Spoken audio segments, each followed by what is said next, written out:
ओम नमो भगवते वासुदेवाय।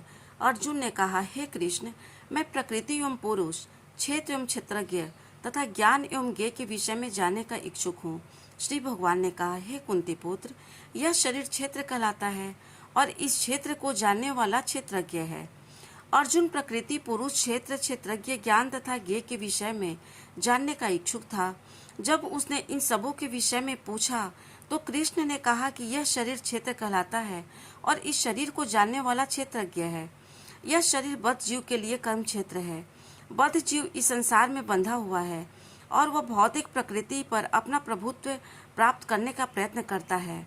इस प्रकार प्रकृति पर प्रभुत्व दिखाने की क्षमता के अनुसार उसे कर्म क्षेत्र प्राप्त होता है। यह कर्म क्षेत्र शरीर है और यह शरीर क्या है? शरीर इंद्रियों से बना हुआ है। बद्ध जीव इंद्र तृप्ति चाहता है और इंद्रिय तृप्ति को भोगने की क्षमता के अनुसार ही उसे शरीर या कर्म क्षेत्र प्रदान किया जाता है।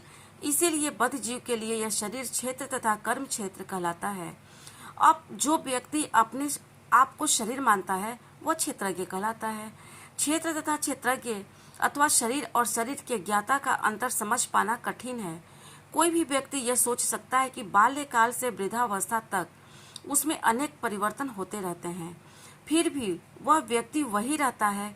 इस प्रकार कर्म क्षेत्र के ज्ञाता तथा वास्तविक कर्म क्षेत्र में अंतर है। एक बद्ध जीव यह जान सकता है कि वह अपने शरीर से भिन्न है। प्रारंभ में ही बताया गया है कि जीव शरीर के भीतर है और यह शरीर बालक से किशोर, किशोर से तरुण तथा तरुण से वृद्ध के रूप में बदल जाता है। और शरीरधारी जानता है कि शरीर परिवर्तित हो रहा है। स्वामी अस्पष्टतः क्षेत्रज्ञ है। कभी कभी हम सोचते हैं, मैं सुखी हूँ, मैं पुरुष हूँ, मैं स्त्री हूँ, मैं कुत्ता हूँ, मैं बिल्ली हूँ। ये ज्ञाता की शारीरिक उपाधियाँ हैं, लेकिन ज्ञाता शरीर से भिन्न होता है। भले ही हम तरह तरह की वस्तुएं प्रयोग में लाएं, जैसे कपड़े इत्यादि, लेकिन हम जानते हैं कि हम इन वस्तुओं से भिन्न हैं। इसी प्रकार थोड़ा विचार करने पर हम यह भी जानते हैं कि हम शरीर से भिन्न हैं। मैं, तुम या अन्य कोई जिसने शरीर धारण कर रखा है क्षेत्रज्ञ कहलाता है, अर्थात वह कर्म क्षेत्र का ज्ञाता है और यह शरीर क्षेत्र है, साक्षात कर्म क्षेत्र है। भगवत गीता के प्रथम 6 अध्यायों में शरीर के ज्ञाता तथा जिस स्थिति में वह भगवान को समझ सकता है उसका वर्णन हुआ है।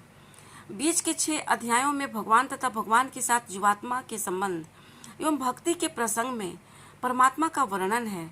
इन अध्यायों में भगवान की श्रेष्ठता तथा जीव की अधीन अवस्था की निश्चित रूप से परिभाषा की गई है। जीवात्मा सभी प्रकार से अधीन है और अपनी विस्मृति के कारण वे कष्ट उठा रही हैं। जब पुण्य कर्मों द्वारा उन्हें प्रकाश मिलता है तो वे विभिन्न परिस्थितियों में, जैसे आर्त, धनहीन, जिज्ञासु तथा ज्ञान पिपासु के रूप में भगवान के पास पहुंचती हैं। इसका भी वर्णन हुआ है। अब 13वें अध्याय से आगे इसकी व्याख्या हुई है कि किस प्रकार जीवात्मा प्रकृति के संपर्क में आता है और किस प्रकार कर्म, ज्ञान तथा भक्ति के विभिन्न साधनों के द्वारा परमेश्वर उसका उद्धार करते हैं। यद्यपि जीवात्मा भौतिक शरीर से सर्वथा भिन्न है, लेकिन वह किस तरह उससे संबंध हो जाता है, इसकी भी व्याख्या की गई।